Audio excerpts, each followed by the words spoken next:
Aujourd'hui, 22 novembre, nous fêtons Sainte Cécile, ainsi que les prénoms Cécilia, Céline, Célia, Sharon, Sheila et Shirley. Sainte Cécile, jeune noble romaine du IIe siècle, consacre secrètement sa vie à Dieu, est mariée contre son gré, convertit miraculeusement son mari et son beau-frère, résiste aux persécutions, échappe à une exécution atroce et meurt en martyr après 3 jours d'agonie en donnant toutes ses richesses aux pauvres. Elle devient ensuite la patronne des musiciens, non pas pour un exploit musical, mais parce qu'on raconte qu'elle chantait intérieurement à Dieu au moment où tout autour d'elle n'était que bruit, fête et vacarme.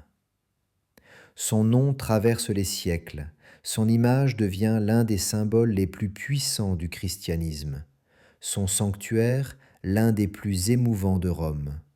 Sainte Cécile du Trastevere. Cécile naît dans une grande famille romaine, dans un monde où les chrétiens vivent cachés.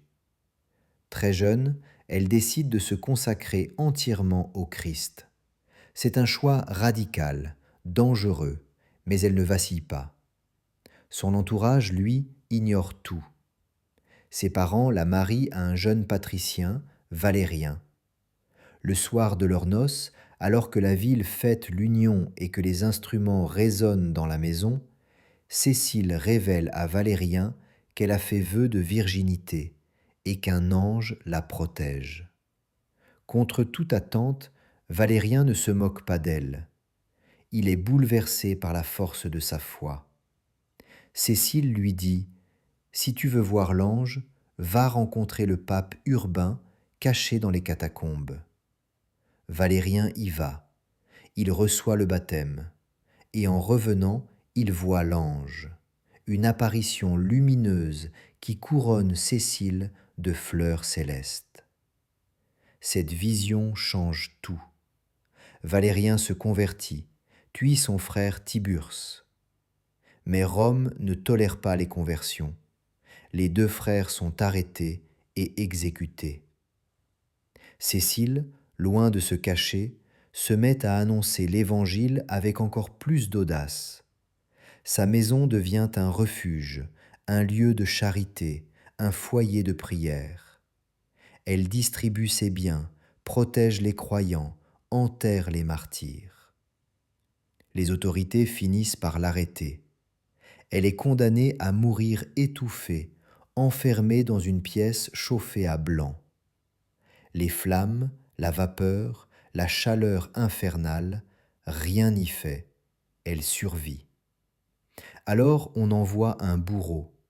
Il lève son glaive 3 fois. Il la blesse, mais ne parvient pas à la tuer, comme si quelque chose retenait son bras. Cécile reste étendue, à demi vivante, pendant 3 jours. 3 jours où elle parle encore, où elle réconforte les fidèles venus la voir, où elle leur confie ses dernières volontés. Elle donne tout ce qu'elle possède. Elle demande que sa maison devienne un lieu de prière. Elle transmet sa foi jusqu'à son dernier souffle. Peu après sa mort, cette maison deviendra l'une des premières églises domestiques de Rome, puis une basilique connue dans le monde entier. Et c'est là qu'un détail devient légende. Au milieu du tumulte, Cécile chantait intérieurement à Dieu. Une simple image, mais qui traversera 20 siècles. La jeune femme qui chante au milieu du bruit, qui prie au milieu de la violence, qui garde sa foi comme une musique intérieure que rien ne peut étouffer. C'est ainsi qu'elle devient la patronne des musiciens et l'une des saintes les plus représentées de l'histoire de l'art. Prière à Sainte Cécile. Sainte Cécile, Vierge fidèle et martyre courageuse, qui avez préféré souffrir la mort plutôt que de renier votre foi, obtenez-nous la force de rester ferme dans l'épreuve. Vous qui chantiez Dieu dans votre cœur, tandis que le monde ne voyait qu'un banquet terrestre, faites que nous sachions, nous aussi, louer le Seigneur en toutes circonstances. Protégez les musiciens, les choristes et ceux qui cherchent la beauté. Sainte Cécile, priez pour nous.